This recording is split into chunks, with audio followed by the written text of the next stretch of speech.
अस्सलाम वालेकुम नाजरीन। ये ज़्यादा पुरानी बात नहीं है जब कतर का दारुल हुकूमत दोहा एक जदीद और अमीर मुल्क के तस्वुर से बहुत दूर था। एक सदी पहले सन 1922 में 30 लाख बशिंदों और 12,000 किलोमीटर से भी कम रकबे पर मुश्तमिल ये छोटी खलीजी रियासत अमली तौर पर गैर आबाद सरजमीन थी। यूं कह लें कि ये माहीगीरों और मोती जमा करने वालों की एक आजी सी बस्ती थी, जहाँ के बशिंदों की अक्सरियत जजीरा नुमा अरब के वसी सहराओं से आने वाले खाना बदोश मुसाफिरों पर मुश्तमिल थी। आज कतर के 90 साल से ज्यादा उम्र के चांदी बशिंदे सन 1930 और सन 1940 की दहाइयों में पेश आने वाले खौफनाक मुआशी मुश्किलात को याद कर सकते हैं, जब जापानियों ने मोतियों की फार्मिंग की इजाद की और बड़े पैमाने पर इसकी पैदावार यकीनी बनाकर कतरी मुआशरत को तबाह कर दिया।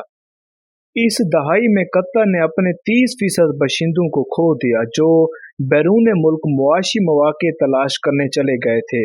10 साल बाद सन 1950 में अक़वाम मुत्तहिदा के मुताबिक यहाँ 24,000 से भी कम बशिंदे रह गए थे। ताहम उस वक्त कतरी मुआशरत एक इनकलाबी मोड़ के धाने पर थी। ये कहना दुरुस्त होगा कि उसे सही मायनों में एक मोइज़े ने बचाया। वो मोइज़ा यहाँ दुनिया में तेल के सबसे बड़े ज़ख़ायर में से एक की दरियाफ्त थी। वो मोइज़ा यहाँ दुनिया में तेल के सबसे बड़े ज़ख़ायर में से एक की दरियाफ्त थी। सन 1950 के बाद से दरअसल कतरी खजाना तेजी से मालामाल होना शुरू हुआ और ये उसके बशिंदों के लिए दुनिया के चंद अमीर तरीन शहरों में शामिल होने का नुक्ता आगाज भी साबित हुआ। नाजरीन, अब जबकि कतर अपनी फलक बोस इमारतों, पुरतैश मसनूई जजीरों और जदीद तरीन स्टेडियम्स के पास दुनिया भर में नुमाया हो गया है, तो नॉलेज फॉरएवर की जानिब से इन 3 तब्दीलियों का तजिया किया गया है जिन्होंने इस मुल्क को कुरे अर्ज के अमीर तरीन ममालिक में से एक में तब्दील किया है। नाजरीन, जब कतर ने अपना काला सोना दरियाफ्त किया तो उसका अभी तक एक कौम के तौर पर वजूद नहीं था और ये अंग्रेजों के हाथ में था, जिन्होंने सन 1916 में इस इलाके का कंट्रोल संभाला था। कई सालों की तलाशी के बाद पहले ज़ख़ायर सन 1939 में मुल्क के मगरबी सहल पर और दोहा से तकरीबन 80 किलोमीटर दूर दखान में दरियाफ्त हुए। ताहम इस तलाश से फायदा उठाने में मजीद चंद साल लगे। ये दरियाफ्त दूसरी आलमी जंग के आगाज में हुई, जिसकी वजह से सन 1949 तक तेल की बरामद तातुल का शिकार रही और फौरी तौर पर इस दरियाफ्त से फायदा नहीं उठाया जा सका। तेल की बरामद ने कतर में बहुत से मुआशी मौके खोले, जिसके बायस ये मुल्क तेजी से तब्दील और जदीद होने लगा। नाजरीन, तेल की बढ़ती हुई सन्नत की कशिश ने तारकीन वतन और सरमायाकारों को कतर की तरफ मुतवज्जे किया, अट्रैक्ट किया और यूं इसकी आबादी में आहिस्ता आहिस्ता इंक्रीजिंग होने लगी, इजाफा होने लगा। अगर सन 1950 में यहाँ 25,000 से कम बशिंदे थे, तो सन 1970 तक ये आबादी बढ़कर 1 लाख से तजावुज कर गई थी। एक साल बाद बरतानवी राज के खात्मे के बाद कतर को एक आज़ाद रियासत के तौर पर मुस्तहकम कर दिया गया। ताहम इस दौरान एक नए दौर का आगाज भी हुआ, जिसके बहस एक दूसरी दरियाफ्त सामने आई, जिसने मजीद दौलत पैदा की।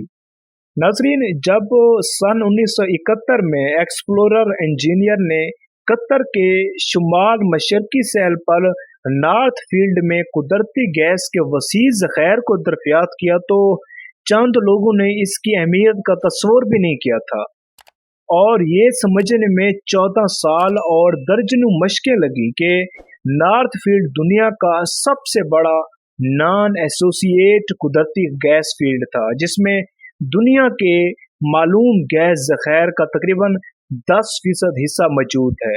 रूस और ईरान के बाद अमली तौर पर कतर के पास दुनिया का सबसे बड़ा गैस का ज़ख़ीरा है और ज़ाहिर है ये दोनों ममालिक आबादी और रकबे के लिहाज से कतर से बहुत बड़े हैं। नॉर्थ फील्ड तकरीबन 6000 किलोमीटर के रकबे पर मुहित है, जो पूरे कतर के एक निस्फ के बराबर है। कतर गैस वो कंपनी है जो दुनिया में सबसे ज्यादा माए कुदरती गैस पैदा करती है। इस सन्नत की तरक्की को कतरी इक्तसादी तरक्की में एक अहम अंसर समझा जाता है। ताहम तेल की तरह गैस की बरामदात से होने वाला जो प्रॉफिट था उसको आने में वक्त लगा।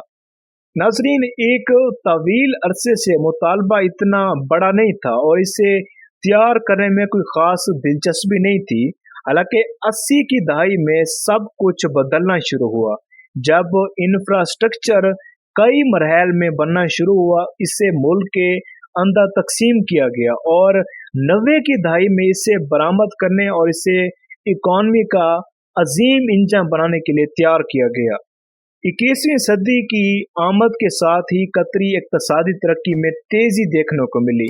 सिर्फ 2003 और 2004 के दरमियान जीडीपी 3.7% की शरह से बढ़कर 19.2% पर चला गया। अब 2 साल बाद सन 2006 में जो इनकी इकॉनमी थी वो 26.2% इजाफा हुआ। धीरे हिंसे की जीडीपी नमू कई सालों से कतर की मजबूती की अलामत रही है और ये एक ऐसा रुझान है जिसकी वजाहत सिर्फ गैस की कीमत से नहीं की जा सकती। अब नाजरीन, ये उस सियासी तब्दीली के बाद मुमकिन हुआ जिसमें जो मौजूदा अमीर तमीम बिन हमाद अल सानी के वालिद हमाद बिन खलीफा अल सानी ने सन 1995 में मुतनाज़ा तरीके से इक़्तिदार संभाला था। हमाद बिन खलीफा अल सानी ने अपने वालिद को मुल्क के अमीर के ओहदे से उस वक्त माजूल कर दिया था जब वो स्विट्जरलैंड के दौरे पर थे। अल सानी वो खानदान है जिसने कतर पर पिछले 1.5 सदी से हुकूमत की है और इक़्तिदार पर इस तरह से काबिज होना कोई नई बात नहीं थी। ताहम महल्लाती साजिशों को अगर एक तरफ रखें तो तजियाकार इस बात पर मुत्तफिक हैं कि ये अमल दरअसल उस माजी और मुस्तकबिल के दरमियान एक लकीर खींचने जैसा था। सन 1996 में कुदरती गैस से भरा एक कार्गो जापान के लिए रवाना हुआ। ये कतरी गैस की पहली बड़ी बरामद और अरबों डॉलर की सनत का आगाज था जिसने कतरियों को आलमी दौलत के अरूज पर पहुंचा दिया। सन 2021 में कतर में फीकस जीडीपी 61,276 डॉलर थी। अगर हम कुव्वत खरीद को भी मद्देनजर रखें तो आलमी बैंक के मुताबिक ये 93,521 अमरीकी डॉलर तक पहुंच जाती है, जो कि दुनिया में सबसे ज्यादा है। इसकी आबादी की तादाद कम होना इस हवाले से बहुत ज्यादा फर्क डालता है। इस वक्त मुल्क में कतरियों की तादाद सिर्फ 3 से 3.5 लाख के लगभग है, जो मुल्क की कुल 30 लाख आबादी का सिर्फ 10% है। इन अफराद में ज्यादा तादाद गैर मुल्कियों की है। नाजरीन, कहने का मतलब ये है कि वो आबादी जिन्हें रियासत के ये अजीम फवैद मिले हैं वो बहुत कम है और कतरी रियासत आला उजरतों की जमानत देने के अलावा मजबूत तालीमी और हेल्थ का निज़ाम भी फराम करती है।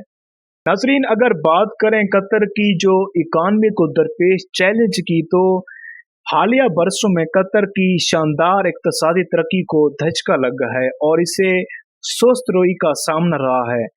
सन 2013 और 2014 में तेल की कीमतों में कमी आई और इक्तसादी तनूब बहस का बुनियादी मौजू बन गया। इसमें दुआ के साथ सफाती तनाज़े के बाद सऊदी अरब, मुत्तहिदा अरब अमारात, बहरीन और मिस्र की तरफ से सन 2017 और 2021 के दरमियान मुसल्लत करदा पाबंदी का भी अमल दखल है जिसने कतरी इकॉनमी की लचक को चैलेंज किया। नाजरीन, कतर ने अभी तक गैस या तेल की बरामदात पर मुनहसर मुआशत में जिद्दत नहीं ली है। यही वजह है कि वो निजी शोबे को बढ़ाने की कोशिश कर रहे हैं और हाइड्रोकार्बन पर अपना इन्हिसार कम करने के लिए दुनिया भर में बहुत ज्यादा सरमायाकारी कर रहे हैं। इस कोशिश की एक अच्छी मिसाल कतर इन्वेस्टमेंट अथॉरिटी की लंदन या न्यूयॉर्क जैसे शहरों में मुतअद्दिद मशहूर जायदादों में मौजूदगी है। नाजरीन, कतर की जानिब से फुटबॉल वर्ल्ड कप में 2 लाख मिलियन अमरीकी डॉलर से ज्यादा की सरमायाकारी इसकी मुआशरत की वसअत की अक्कासी करता है। नाजरीन, कतर पर मुख्तलिफ किस्म के फीफा के खिलाफ बदअनवानी और रिश्वत सतानी के इल्ज़ामात भी लगाए गए थे और दावा किया गया था कि जब इसे 2010 में इवेंट के इनेकाद की जिम्मेदारी सौंपी गई थी तो ये अमल शिफाफियत पर मबनी नहीं था। नाजरीन, ये वाज़ेह है कि ये उस छोटे से मुल्क के लिए वर्ल्ड कप से कहीं ज्यादा है जो रिकॉर्ड वक्त में अमीर हुआ और जो अब तक एक जदीद और तरक्की पसंद मुल्क के तौर पर खुद को एक अहम जियो पॉलिटिकल खिलाड़ी दिखाने की कोशिश कर रहा है।